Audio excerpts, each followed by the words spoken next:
Hey, welcome to my channel. Let's talk about it. Basically, the Mets are 2-2. I mean, they were 1-2 against the Astros, which proves otherwise that they've got to wake up. And then, of course, the playing the Marlins. Theoretically, they should be able to sweep them until their home opener this Friday against the Blue Jays. It'll be interesting to see how that works out. Um, the only concern I have here is this. Yes, Alonso hit the home run, but it's against the Marlins. It was not a great pitcher, honestly. I think he has if I remember correctly, his ERA is like 5.0 or 5.6 or something like that, whatever it may be. Above 5, put it that way. So technically, Alonso should have gone that home run. Soto should have hit a home run, but I digress. Like I said, I'll go more into this after 12 games or so. Basically, I'll kind of get a feel at that point. But in any case, the bigger story here is those torpedo bats the Yankees are starting to implement. Yes, the Yankees and the players that are using these torpedo bats are seems like an advantage because of the fact that the way the bat is, instead of putting the width of the barrel at the end, it's basically more where they make contact. I mean, it's not against the rules. And now others are probably going to say, "Hey, wait, maybe we should do this for our players as well too." Um, like what's his name? I forgot the Braves person. Basically, I forgot the Braves player who played yesterday. He went to a torpedo bat and then he had a home run all of a sudden. So, but reality is it's dependent on the player basically and like where they hit it and how they hit. I mean, let's be honest. Like, not all players are going to hit it at that sweet spot of the barrel. They're probably going to hit it at the end of the barrel, whatever it may be. That's the other factor too. And like, you can't. It's basically put it this way: you're gonna have to do a lot of analytics based on the type of pitches where the player hits it the most, exactly at that bat. And I I'm kind of curious, quite honestly, I'm kind of curious to see if they will, in some point or another, put sensors on the bat where they'll be allowed to put sensors inside the bat to actually like record information from the bat itself. I'm not surprised they're not doing it right now, quite honestly. And like the team would do this to the point of like for their own purposes, but then also at the same time giving purpose, not purpose, but giving feedback and analytics back to MLB and the broadcast team at that point. I think they're using Google Stats at this point or AWS. I can't remember which one, but they could use that aspect as well to get insights into the swing, the speed of the swing, and whatnot, and the I guess the impact with the ball to the bat as well as like what the force is or the psi pressure and all that stuff. But and also the other aspect is as well too is with the sensors you can. But the problem is you can also manipulate the sensors to the point like if it's supposed to be X amount of weight and they can theoretically force the sensors as like okay it's this less than this or it's around this time and basically cheating could occur where you could cork the bat enough to the point like the sensors themselves could be tricked into saying like it's not cork it's like this basically. But I don't know, that's I think Major League Baseball can figure that part out quite honestly. But with the torpedo bats again this is one of those things where I'm not against it honestly. I think it should just basically be allowed honestly because like are other teams going to rush to do this? Possibly, but the thing is they've got to look at their hitters and see where they hit exactly. I mean, honestly, it's like almost like what was that the bat thing, the Vortex bat? I mean, it was a bigger barrel. That's the only difference in that situation. In this case, though, basically the way the bat was essentially uh, originally, well, all these other bats, the way they were built out, basically, is like it goes from skinny to large at the end, basically, and the bulk of the barrel, the bulk of the meat of the barrel itself is at towards the end of the bat, basically. Whereas they're moving it towards the center or middle of the bat, basically at that point. Honestly, I mean, again, it comes down to the batter, basically, and like let's not be surprised if the pitchers starting to see these more outside pitches. They're gonna like now learn to control their pitchers pitching to be more on the outside than on the inside, or even still on the inside, more inside and more on the outside instead of like dead center, basically, and like probably giving in a slider because the way physics basically dictates if you hit if the barrel is like this big, basically, put it this way, like, well, let's pretend this pen is basically that.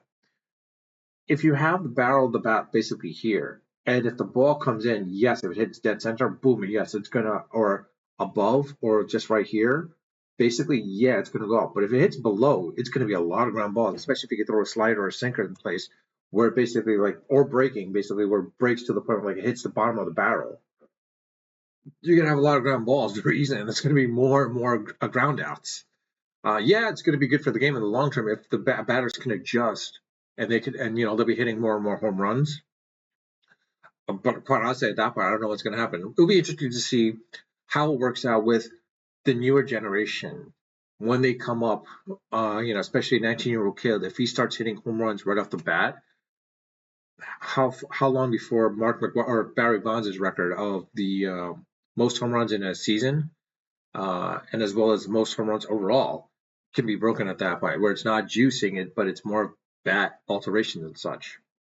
I'll like to see how that works out, because like Stanton tried that. Like, if you look at it this way, Stanton did it last year in the playoff. He did decent enough.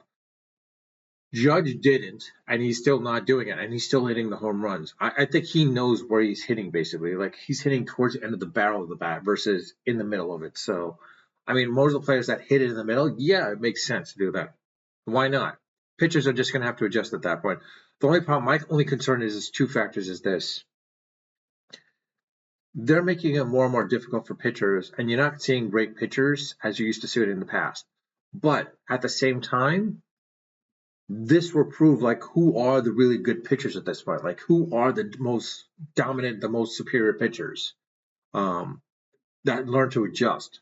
Uh, and the other aspect is like again, one of the other aspects is I know they're going to make alterations as well too for bases or whatever it may be, or not bases, but like as far as pitch selection, they're probably going to even make the strike zone even smaller, which is going to really suck. I have a feeling that's what's going to happen because like the way, from my baseball purist mind, I don't want to make changes to alignments and such or certain rules. I mean, the barrel of the bat, that's not a problem there. I mean, it's just been traditionally for that, but honestly, I don't really care too much about it. But if that's the case, then maybe you could expand the strike zone a little bit, meaning not the strike zone itself, but maybe make home plate a little bit wider so that it expands out the strike zone. And the other aspect is like bring back the shift. Let the managers be able to do shifts, because honestly, if they can't do shifts, it never works. And it might not look good for the game. It might reduce offense, but reality is like I prefer those 1-0 games. That's me as a baseball purist. Those 1-0, 2-1 games, 3-0 games, 3-1 games, whatever it may be. Those low end scoring games are great because that's about defense. That's about pitching. That's the battle between the pitcher and the batter. The fact is, like, you're seeing all these home runs coming in left and right. It's more geared towards the batter than the hitter. And like, I understand offense brings it in, but at the same time, you're probably not going to see as many. Well, actually, this also helps out from a perspective, not the shift, but the aspect of the barrel itself. If hitters are more inclined to be hitting more home runs or getting more singles, this would make it also more so special of saying no hitters and perfect games. Quite honestly, like it felt like in the last 20 years there have been more perfect games and no hitters than there were in the prior to that. And like you're having 6 perfect games before 2000s, and now all of a sudden like almost everyone could throw a perfect game or anyone could throw no hitter. It's kind of one of those things where like it wasn't as special, but now I think if not hitters, but pitchers can throw a perfect game, it'll that make it much more special at that point. So that's why I'm not concerned about the barrel of the bat changing or these torpedo bats, because by doing that, it will make it special for no hitters and for perfect games, because it's going to be very rare. 1-hit games, even more special too, and shutouts as well too. The only drawback though is again, pitchers, you're not going to see them go into a full 9 innings basically. I mean, honestly, I keep seeing these shorts and whatnot of Greg Maddux and like how he thought, and like he was always thinking in the future. Like if he's facing a batter now, and then knowing full well, like, we're the two best teams in the baseball, in the National League. We're probably most likely going to meet each other in the in the playoffs in the championship. Let me throw him as the like a couple of like inside pitches at this point, and when it comes time for the playoffs, he's always going to look for that inside, and he was always throwing a breaking ball on the outside. I think guy kept swinging. I forgot who the pitcher was, and like he basically says like, see, I was thinking like like since this guy doesn't realize he was looking for that pitch when in reality he didn't even think of these breaking balls because he was expecting these pitches and it never happened. And it usually happened, and he did it towards games where it didn't matter the most, or if the game was pretty much out of hand. It's like, yeah, let me just give it up to them. So like knowing full well, and that's what the nice thing about it. I think thinking down the line, it's one of those things where I miss those pitchers. I miss a Greg Maddux. I honestly miss Degrom on us. Like Degrom was that pitcher. I wish we can bring him back. I think he would have been lights out, dominant like the new Tom Seaver. Um, I don't think we're going to find anyone like that anymore, honestly, unless we could I mean, yeah, you could say Peterson, but Peterson, it's going to take a while for him to develop. Buto,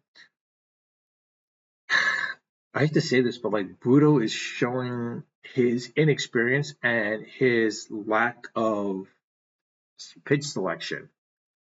I think he's going to work on himself. I hate to say this, but like I thought by working in the as a reliever or in the as a reliever, or at least as in the bullpen, working in the bullpen, it would help build his confidence, and he could become like a Johan Santana, where he becomes lights out. He's not there at this point, and I'm kind of missing that. I wish he could be, but it's not it's like it's not going to happen. And I forgot the Angels with this kid that they just drafted last year, and like he's already in the majors. I'm like, damn, how are the Angels getting like so many good players? I mean, they have the right to do it. I mean, he was a compensatory pick from the Otani going to the Dodgers. But I would love the Mets to like get some pitchers. I mean, I think the Mets now have enough hitters that they can now focus on getting pitchers in the draft. I think they need to focus on pitchers in the draft. If there are trades that need to be made, try to make trade for pitchers. If they can get trade for pitchers, it'd be great. But with that, I'll leave it at that. Let me know your thoughts in the comment sections. If you think the Mets should be able to do this, as far as making in the walkout playoffs or in the playoffs or in the World Series, let me know your thoughts about that. Let me know your thoughts about what I just spoke about right now. I'd love to read those comments, and I would love to interact with that at that point as well too. But with that, I'll leave it at that. If you like this video, please hit the like button. If you haven't subscribed, I ask if you can subscribe to this. Uh, I'll leave it at that. Unfiltered, unedited, of course, always unrehearsed. Until next time.